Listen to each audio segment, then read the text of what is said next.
Hey guys, this is Loki with Niflheim Gaming, and today I'm going to be talking about one of my all-time favorite games from when I was a kid, Resident Evil Director's Cut.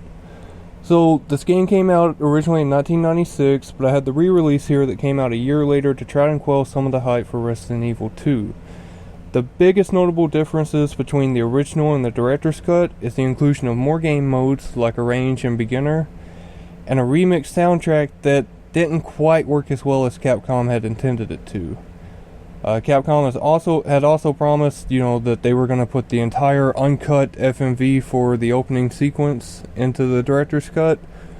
However, neither of the re-releases, the original director's cut or the director's cut DualShock version, had this inclusion in it. This game has not aged extremely well since 1997.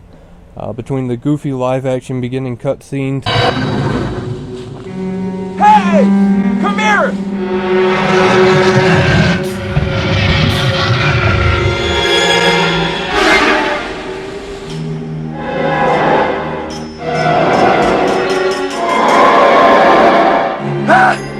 To the, I call it questionable voice acting that you hear throughout the game.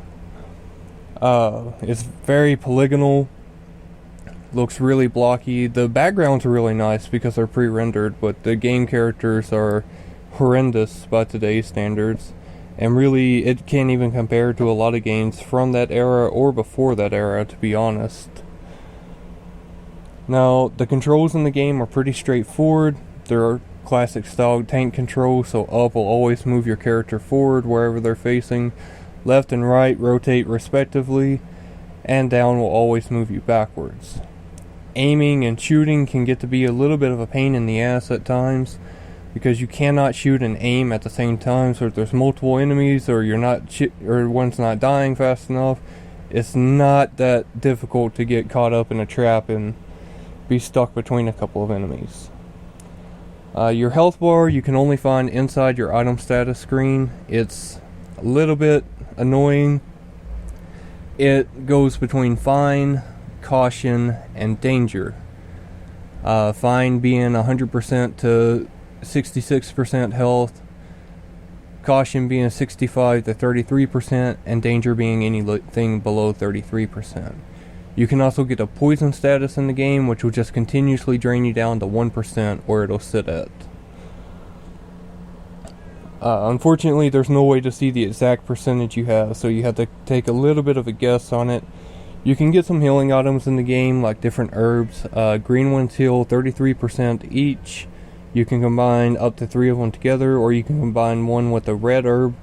The red triples the effect of the green, and the blue will cure you of poison. You can also find first aid sprays in the game, which will cure you 100% as soon as you use them. Now, the story to this game is actually a pretty interesting one, even given its age. I mean, it's about 20 years old now since the original. It's still a pretty interesting story to start out with. As time goes on and you start getting into the later installments of the game, the story gets a lot more complicated and convoluted because of new information being added as the story continues, plus they update old information from the past that wasn't apparent in previous games. There's actually a video somewhere on YouTube. I'll link it in the description. It's like an hour and a half or 2 hour depiction of the entire Resident Evil timeline. Now, this game does feature the world's only Special Forces team that can't kick in doors. A big part of the puzzles in the game is to go around and find keys to unlock doors, to get new key items and figure out how to get out. But you're playing as a member of STARS, Special Tactics and Rescue Squad. It's a branch of the police force, much like our real-life SWAT teams.